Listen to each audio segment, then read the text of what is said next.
Hello, everyone, and this is Elliott of the Swine Brothers Show, and I have no idea what the fuck I'm doing. I am like 7 beers deep, so I thought I would go live because I'm 7 beers deep. So this is just a little live stream about how I got into motorsport and heavy metal. Motorsport was actually sort of it's been a lifelong thing, I guess you could say. If you're blind, you're attracted to things that are noisy, and of course, most most sports don't really have noise to them, so to speak. I mean, you watch like a football game and maybe you hear the crowd cheering, or maybe a baseball game you hear like a fucking you know the bat hitting the ball. Racing, of course, you hear much more than that. You can hear the cars or the bikes or trucks, whatever. Um, can't really hear them spinning out unless you're on onboard camera. Although you used to be able to, they've kind of gotten away from that. But racing always. I mean, I always thought that, hey, these motorized vehicles, they always sound kind of cool, right? So I got into it, and then later on, of course,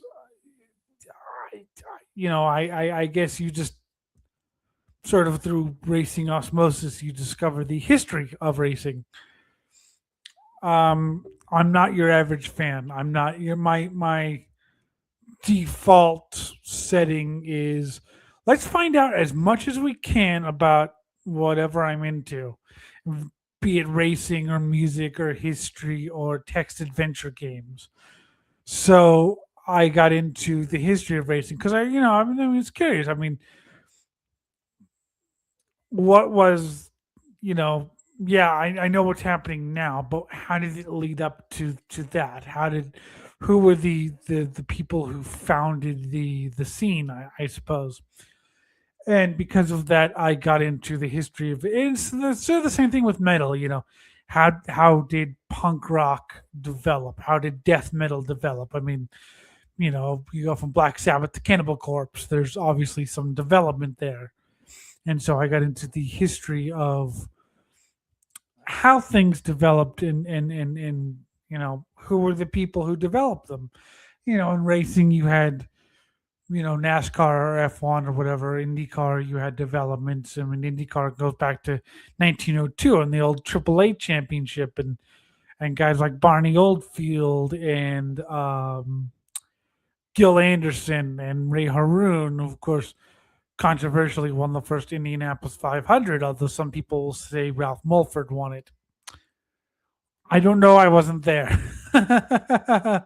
But, you know, same thing with racing. Same thing with metal. I mean, who was there's no person who said, "Hey, let's go faster than everyone else had." I mean, it was a very organic movement. People sort of bleeding off of each other and getting influences from each other. I mean, you can make a convincing argument that United Mutation was the first to do like death growls in the early uh, singles, EPs. So, but I mean, but that's what I'm interested in. I'm interested in the history and the development, and I don't think that history should be embraced just as a history. I mean, there's so many people who are into like thrash death, whatever, who think that, oh, the NWOBHM, for example, is just a a bridge. And once we got into death metal, there's no need to play thrash, or there's no need to play NWOBHM. I never thought about that. I thought, oh, cool. Now that there's death metal, there's a new thing to play with, but you can play with the old things if you want to. That's how I've always thought. I've never thought that um, genres superseding each other. I've always thought that there's just more to play with once you get genres. And so, like I said, I've always been into the history of racing and metal. I don't remember how I got into metal actually. I just remember, every time I'd hear a heavy distorted guitar and some screams, I'd be like, "Hey, that sounds kind of interesting." Meanwhile, my family are going, "Hey, it's awful. Turn it off." But I was like, "No, no, turn it up, turn it up. I want to hear more." So that was, and then of course getting into to metal and learning about metal, and the history of such. It's always been a thing in my life history and learning about different things. And of course, now I'm interested in actual history. I've subscribed to a lot of history accounts. I've always been interested in history because I love stories. You know, I always love stories. I like to learn what, the development of things. Like, how did society develop? How did culture develop? How did, you know, like America started out at, this way, and through a bunch of genocide and stolen lands, we became the United States. Yay! Um, but yeah, so I've always been interested in history and the exploration of the past, as it were. Still am. I watch mostly history videos. Um, and I have no fucking idea where this is going. Look, I'm 7 beers in. I'm fucking drunk. I've just decided to do a live stream to basically hang out on a Saturday night. Everyone else is partying. I'm doing a live stream alone. So if you don't like this video, thanks StreamYard. But yeah, so that's why I love history. I love the stories. I love the who, what, when, where, why, and how. Uh, I've always loved, analytical history has its place. I'm just not a huge fan of it.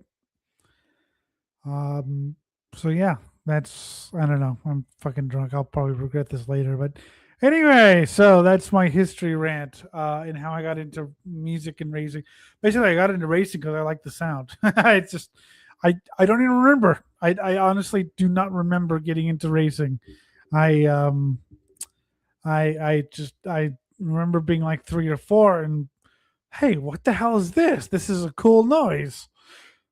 So yeah, that's how I got into things. So anyway, for fuck's sake, keep me away from streaming when I'm drunk any.